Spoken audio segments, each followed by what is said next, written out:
love the channel and find it useful in becoming a happy retiree. Subscribe today.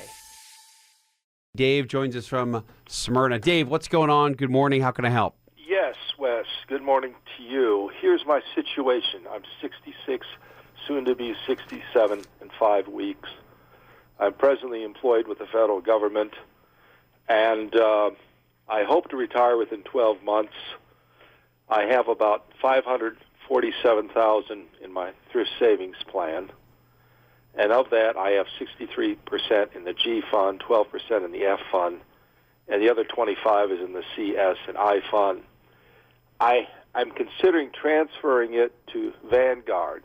Now, Dave, hang on just a second here, because I think you just talked code. You and I understand what you're talking about. Yes. But everybody else out there is thinking, wow, he's got some alphabet soup for his IRA or his 401k or TSP plan. So Right. what those letters relate back to are the kind of investments you're in.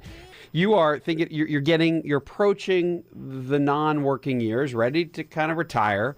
And the reason I say kind of, there's often a gray period, the retirement gray zone for a lot of folks, where you don't fully retire and you ease into it maybe with part-time work. But in your case, are you pretty much going to go right into fully stopping work? What's your plan? My goal would be to work part-time. Okay, so yeah, a little bit of a gray zone. Yeah. But and from along with that, yeah. possibly draw money from the annuity and hopefully avoid tapping into the thrift savings plan. Let's talk about that plan for a minute. You mentioned a couple of letters, the G fund, Exactly. the F fund, the C fund. Right now, let's go, how does it made up right now? I have about 63% in the G fund, 12% in the F fund, and the other 25% in the C fund, the S fund, and the I fund. And for our listeners, the TSP is remarkably simple or beautiful in its simplicity. There are 5 very different choices. Typically, they're very different. And it's CSI, not crime scene investigation, but common stock, small cap, and international. That's what CSI stands for, and they're indexes. And then G and F. G is for the government fixed income fund, and then F is for the general fixed income fund. Right now, the G and the F look a lot alike because the F over time has become mostly government bonds anyway, mostly treasuries. The G fund is all government bonds, but they're very, very close to one another. And of course, they're the super safe option. They're not going to move up a lot, and they're not going to move down a lot. They are a step up the ladder of risk, let's say, from money market. And you're going to get a tiny bit of interest, but at least they don't get crushed if the stock market goes down. And I presume you have a mix of 75% in these two to avoid oscillation, if you will, from the market. Is that right? Correct. And at what point have you done this calculation as you are, and remind me again, you are 66? 6, correct. And you may work for a couple years part-time, but how much do you think over time, when you fully stop working, Dave, do you think you'll want to pull from that, let's call it a round number, that close to $600,000? In addition to Social Security, and by the way, do you have a pension too coming, or is it just Social Security for you? It's a pension from the government. I came in after civil service, but I still get that FERS annuity, and that'll be around at least $1,400 or $1,500 a month.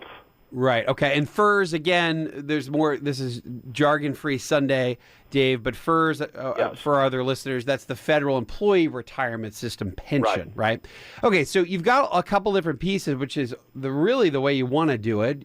You'll have Social Security, you'll have FERS, which is really a pension, and then you'll have your assets to be able to draw from. Do you think you'll be using them, or is this money you may not really even need? For the most part, I can probably live without it. All right. And then I guess you're thinking about rolling this over, and I guess the question is how you reinvest it, right? That's the other part of the dilemma. Yes. My question for you, and part of what we've been talking about today, is compounding, and the difference between just being a saver and really being an investor.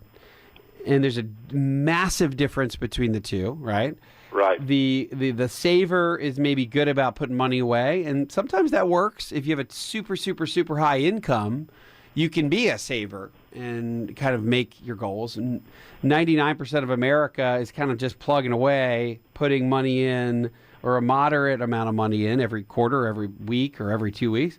And then you want it to grow, because there's a giant difference between making 2 or 3% a year versus making 6 or 7 or 8 or 9. And in the example I used earlier, and this is where you can find the example I talked about with Warren Buffett and his annual shareholder letter.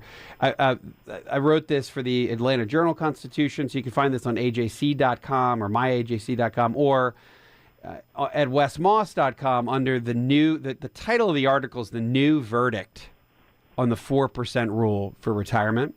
The new verdict on the 4% rule for retirement. And there I talk a little bit about Buffett's shareholder letter. And it really is, I have it in front of me here, and it just as a reminder, he started in 1965, and he tracks his performance year over year over year versus the S&P 500. And he has a couple really great years really early on when the fund was kind of small, or his company was kind of small on a relative basis. And then as time has gone on, his performance now is a little bit more like the S&P 500 because so many of his companies make up the S&P 500. But what's so important is that since he started in 65, the average annual rate of return for the Standard & Poor's 500 is 9.9%. And that's compounded over that whole period of time from 1964 to 1965 to 2017. At 9.9% on average per year. Berkshire has done 20.9%, so almost 21. And the difference between those two is just enormous. The S&P has been at 15,508% to be exact. And if you look at the per share market value of Berkshire stock over that same period of time is 2.4 million. Let me read the number, 2,404,748%. Basically 2.4 million percent.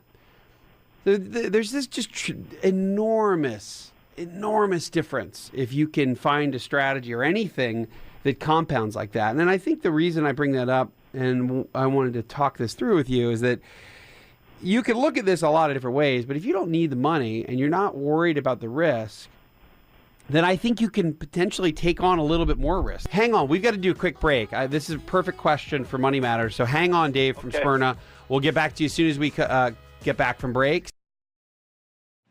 Hi, I'm Wes Moss, and thanks for taking a minute to hear about what's so different about my new book, You Can Retire Sooner Than You Think. So unlike other retirement books, this book will give you a step-by-step guide, whether you're in your 20s or 30s or 40s or 50s, to learn from what these successful and happy retirees did to get there. I hope you enjoy the book, but more importantly, I know that it'll help you retire sooner than you think.